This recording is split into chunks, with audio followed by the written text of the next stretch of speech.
Shalom. Call Haloyim Yahweh Ba'ashem Yahweh Shai Ba'ashem Rachak Wadash Shan Yukabad Kadwala Rekwab Zequanyam Nawa Wa Shalayakim Nawa. That's the belongers to our apostles and elders of Great Millstone. Shalom. Wa Barakim Labakaryam Shaliyasharala. That's peace and blessings to the elect of Israel. I wanted to make a quick video going into the economy, and this article is from Fox Business. It says economic optimism has collapsed globally, survey finds. And the subtitle says survey finds people's hopes for their financial futures are at all-time lows in most developed nations. So people everywhere, globally, all across the entire world, they foresee a very grim and dark future in terms of their finances. And this all goes into prophecy because we know that there has to be some kind of global collapse in order for the elites to usher in their NWO, in which that begins with them trying, I'm going to use that word, trying to CHIP the entire world. And that's the fulfillment of Revelation chapter 13. That mark. That's the micro CHIP. In order to make that happen, some kind of collapse has to happen. More than likely, it's going to be something that they are in control of. And that's where you get that phrase, order out of chaos. Meaning you create the chaos, and then you're the same person, the same people that are bringing about the order, or AKA the solution. And people feel it. They feel that something is wrong. They feel that something's off. And as it says, people's hopes for their financial futures are at all-time lows. So I want to read a little bit of this article, and then I have another one as well. And then we'll obviously tie these things into biblical prophecy. And this lets us know that we're living in the end days. So the first paragraph says, the latest annual survey from global communications firm Edelman found people's hopes for their financial futures suffered a massive collapse worldwide over the past year, with most developed nations seeing economic optimism hit all-time lows. The 2023 Edelman Trust Barometer, released Sunday, found that citizens in half the countries surveyed had year-over-year double-digit declines in the belief that their families will be better off in 5 years. So basically meaning that in the next 5 years, people's hopes for their future were at all-time lows. They don't believe that in the next 5 years, they're going to be benefiting from a better financial future, right? It says the biggest story is the loss of economic optimism over the last year, even through the pandemic. Jumping down.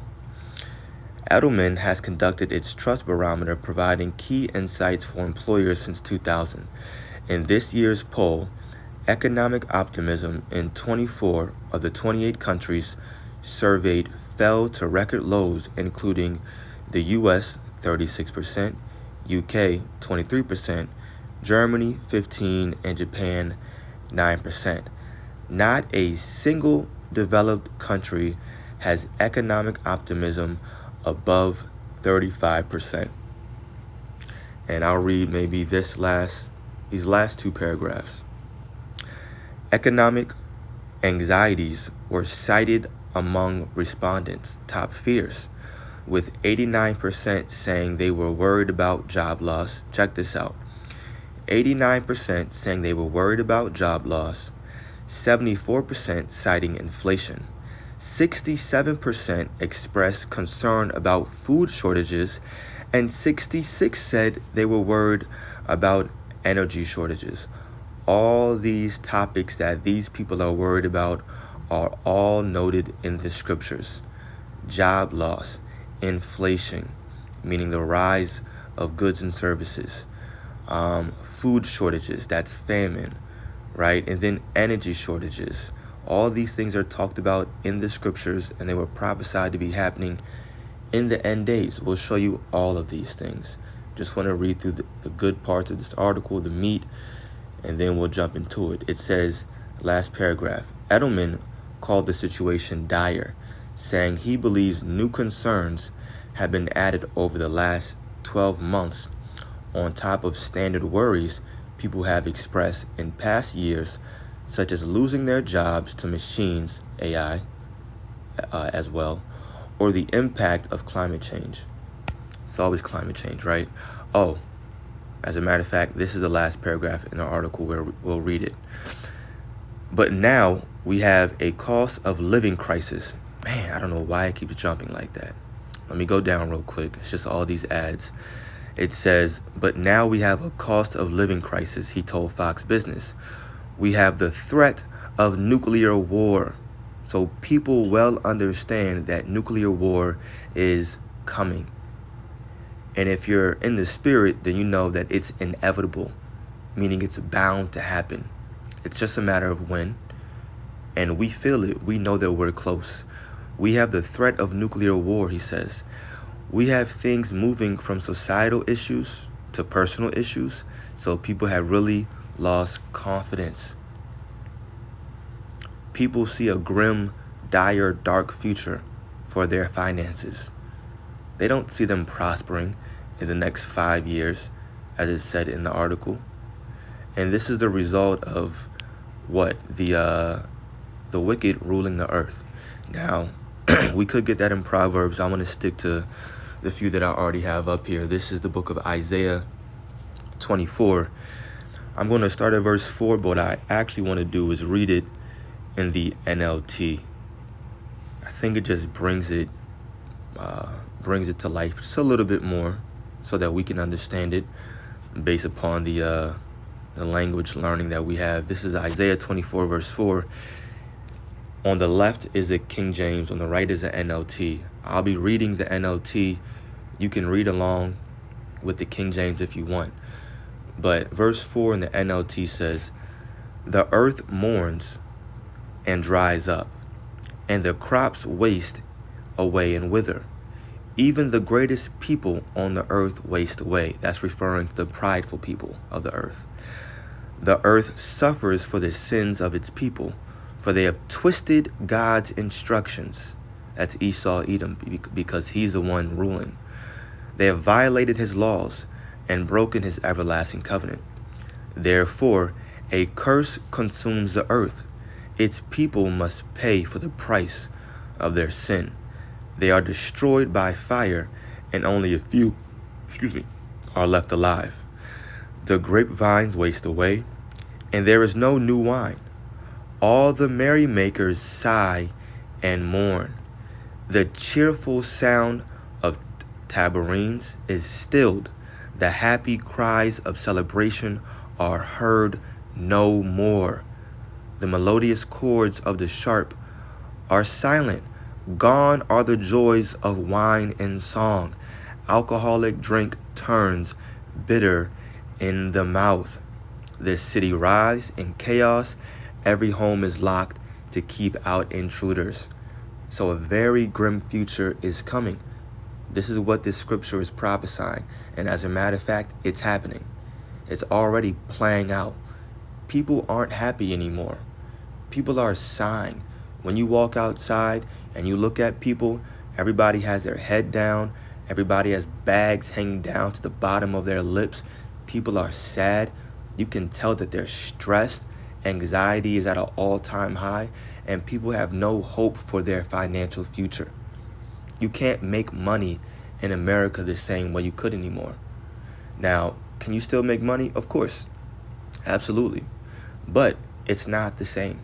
People are losing jobs, not only due to the COVID pandemic, but also, like they said, people are now saying, hey, I'm losing my job to machines. In the near future, I could lose my job to AI. You can't come over here. Man, you go on Indeed, ZipRecruiter, Monster. You go on these places, and as soon as a job comes out, you'll get a notification But when you get the notification, it'll say 30 people already applied to this job. And you say, damn, it says posted 2 minutes ago. It's hard. It's hard out here. It's not the same. And people realize that. Verse 11 even says, mobs gather in the streets, crying out for wine. Joy has turned to gloom. Gladness has been banished from the land. This city is left in ruins, its gates battered down. Throughout the earth, the story is the same. And we're going to pause right there because that's the point. Now, I want to get this next article as well. Now, this is what people are seeing. This article is from express.co.uk. It says, global financial crash warning. World risks economic collapse as U.S. nears debt limit. And the subtitle says 6 million jobs could be lost overnight if the United States were to default on its debt. Now, the debt ceiling has been around for about a century. All it is a limit in which the U.S. says this is the most amount of debt that we're able to borrow. And this is how America has been thriving. This is the only way that America is to keep churning and to stay on its tracks, is by borrowing debt from countries such as China and other institutions, and even in the very small instances, certain very, very, very wealthy individuals. But right now, America is at its debt limit. And if it doesn't borrow more debt, 6 million jobs could be lost, they're saying, overnight, aka the economy could just collapse just like that. Now, do I believe that this is the way that the economy in America is going to collapse? Not necessarily. Why? Because, like I say every now and then, if it's pushed out here like this, more than likely, they're not going to just do exactly what one of these articles or people are predicting. I believe personally it's going to be something that we can't really foresee. Maybe something that we've generally talked about, because a collapse has to come, right? The stock market, it can't just stick around, right? So something has to happen in order for Esau Edom to push his NWO. But this is kind of too easy. It's simple. But the importance of this is the fact that people are seeing it. And when people see it, it creates a certain vibration that's pushed. There's energy that people are now pushing out there. They're talking about this debt limit. They're talking about a collapse. And that's a vibration that's pushed throughout the world, and it creates that collapse. That's how things work. Of course, in the heavens first, right? But we're doing the same thing. Aren't we going out there on the streets and we're pushing the vibration of salvation? We're pushing the vibration of the kingdom being established here on earth? Yeah, well, before that happens, a collapse has to come. And people feel it. They see it. So we're going to read maybe only a few paragraphs into this because I basically summed it up. The first paragraph says, the world could be on the edge of a global financial crisis if the U.S. debt limit is not raised. On Thursday, the USA, Babylon the Great, reached its $31.4 trillion debt limit. God damn. On Thursday, and has begun measures to stop the crash from happening. If the U.S. defaults on its debt, it could spell disaster for the world economy. As crisis looms, Joe Biden has entered into talks with those who could fix the issue, including blah, blah, blah, right? Speaker Kevin McCarthy. Mr. McCarthy could raise the U.S. debt ceiling in order to avert disaster. However, this would mean the Democratic president making a deal with Republicans over the matter. And it's going to happen. That's just my opinion. More than likely. It says Bank J.P. Morgan Chase has warned a failure to secure the deal would have large-scale ramifications for the U.S. and global economy. That's it. That's all we're going to read. That's all we have to read. That's the point. But 6 million jobs could be lost overnight, like it says, by the U.S. defaulting on its payment. So basically, the U.S. is at a point in which it constantly and consistently has to do something in order to stay afloat. Like, it's a failing business that's just striving to do anything that they can in order to keep money coming in. Like freaking Domino's. Domino's has the cheapest pizza ever out of these different pizza corporations. Like, they got freaking deals every other day. $7, a large topping, all you can eat. It's just getting cheaper and cheaper. And that's America. They're just trying to do anything that they can in order to stay afloat. And they're going to get to a point where it's just not going to work anymore. Like, they're not going to be able to do anything. And then they're going to actually, like that, crash the economy themselves. They're going to do it themselves. They have to. This is the book of Jeremiah 51, verse 7. It says, Babylon hath been a golden cup in the Lord's hand. That's America, Babylon. That hath made all the earth drunken. The nations have drunken of her wine. Therefore the nations are mad. They're upset. They're annoyed with America. They're done. They're finished doing deals with America. Verse 8. Babylon is suddenly fallen and destroyed. This is an end time prophecy referring to America. How for her? Take balm for her. If so be, she may be healed. We would have healed Babylon, but she is not healed. And balm is a healing ointment. It says, forsake her, and let us go every one into his own country. For her judgment, her referring to Babylon, for her judgment reacheth unto heaven, and is lifted up even to the sky. So this place is not going to be healed. There's nothing that these elites can do in order to make America, quote unquote, so-called great again. It's just not going to happen. Biblical prophecy has to play out. We bring these things out so that you understand the time that we're living in and the severity of the moment. It's time to get right. It's time to build up your faith, because when that collapse happens, then that's going to be the beginning of sorrows. It's going to, well, I'll put it like this. The beginning of sorrows are happening right now, but when that collapse happens, the doors of mercy are going to start really closing. And you don't want to be left out destitute in that day by yourself. This is 2 Ezra 16, and I'm going to start at verse 17 and read down to 27. And this is what I quoted. It says, woe is me, who will deliver me in those days? The beginning of sorrows and great mournings, the beginning of famine and great death. Now, these precepts that we're about to read are summing up both of those articles, especially the first one about the economic optimism being low. And the reasons why is because people are fearing inflation. They're fearing job loss. They're fearing food shortages. Remember, all those things were mentioned.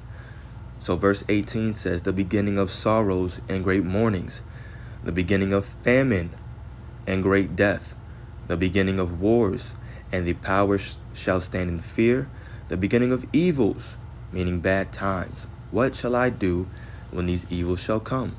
Behold, famine, plague, tribulation, and anguish are sent as scourges for amendment.